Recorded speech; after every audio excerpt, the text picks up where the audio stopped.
খুনির সাথে কোনো বসাবসি নাই, খুনির সাথে কোনো বসাবসি নাই। এখন তুমি গণভবনের দরজা বলো তোমার আন্দোলনকারীদের জন্য খোলা। আন্দোলনকারীরা এখন রাজপথে কোটা সংস্করণের জন্য নামে নাই। এখন ছাত্র, অভিভাবক, বুদ্ধিজীবী, সাংবাদিক, কবি, সাহিত্যিক, শিল্পী, সর্বস্তরের মানুষ এখন নামছে এই রাষ্ট্রকে সংস্করণের জন্য, কোটা সংস্করণের জন্য।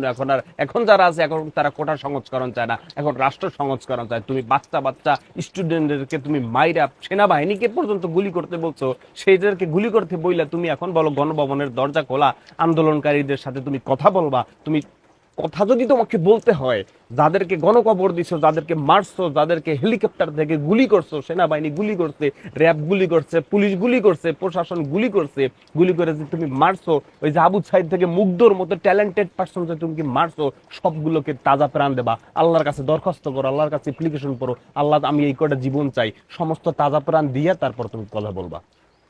তোমাকে বাংলার মানুষ চায় না। ফাইজলামি না, এখন কথা বলতে চাই, কোনো কথা বলা বলি নাই, খুনির সাথে কোনো কথা বলা বলি নাই। আমরা নতুনত্ব চাই, আমরা নতুন রাষ্ট্র চাই, আমরা রাষ্ট্র সংস্করণ চাই। খুনি আসছে কথা বলতে, খুনির সাথে কিসের কথা, খুনির সাথে কিসের আপিল, খুনির সাথে কিসের চাওয়া পাওয়া? খুনির সাথে কোনো চাওয়া পাওয়া নাই, খুনির সাথে কিছু বলার নাই। আমরা রাষ্ট্র সংস্করণ চাই। খুনি একটা কথাকার, ছাত্র খুন করে, ছাত্র খুনি, দেশের মানুষ খুনি। ভাগ ভাগ, এখান থেকে ভাগ, চলে যা।